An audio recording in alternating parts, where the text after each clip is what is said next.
Ce urmărați? I-a cerut banii? Nu i-am cerut niciun bani. Ați vrut să o violați?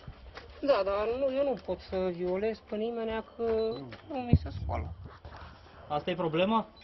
Dar de ce ați Dacă lovit-o? reușeați, ați fi dus actul la bun sfârșit? Nu ar fi dus, nu mi-am dat seama. Dar de ce ați lovit-o în halul ăla? Nu mi-am dat seama. Unde ați așteptat-o? Nu, m-am întâlnit, dânsa mergeau înainte și da, m-am dus după ea și am tras-o de tricou și Și ce ați făcut? Ce ați făcut? i-am băgat deștul. Că nu pot să-i fac nimic. V-au bătut oamenii? Da, m-au bătut, uitați cum sunt. Bine v-a făcut. Poastele. Da, cu asta, Meritați? că ați greșit. corect. Corect, în fața Ați recunoscut fapta în fața polițiștilor? Da. Ce ați spus?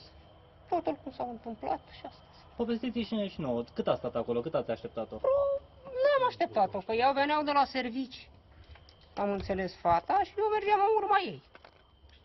Și în urma ei am tras-o de tricou, m-am culcat trântit cu ea în șanță acolo în gaura aia și... Ați lovit-o?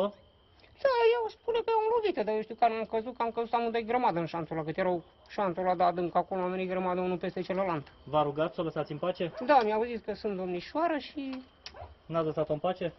n-am lăsat-o, i-am desfăcut cureaua, Ați dezbrăcat-o. da, i-am tras pantalonii, nu am dezbucat-o definitiv și i-am băgat deștul. Nu v-a Și fost milă de ea? Că i-am dat ca înlins-o. V-a zis Și că e atâta. virgină, Da, mi-au zis, da. Păi și de ce n-ați lăsat-o în pace atunci? Și am înlins-o. nu v-a fost frică? Câți bani ați luat? Nici nu. Niciun Telefonul? ban? Telefonul? Nu, nimic. Dar ați lovit-o, de ce ați lovit-o așa? Dar n-am lovit-o, cred că când am căzut, că nu am lovit-o. Ați mai fost la pușcărie? Da, ați mai fost certat cu legea, v-am mai certat polițiștii? E prima dată când A, v-ați dus. sunteți căsătorit? Nu, n-am fost niciodată. Niciodată. Da, ea pofta asta mare. Și n-ați mai făcut așa niciodată la o femeie? Nu. Hai. Regretați ce ați făcut? Ce-i transmiteți fetei acum? Asta sănătate și fericire. Ce fericită să mai fie. Asta este.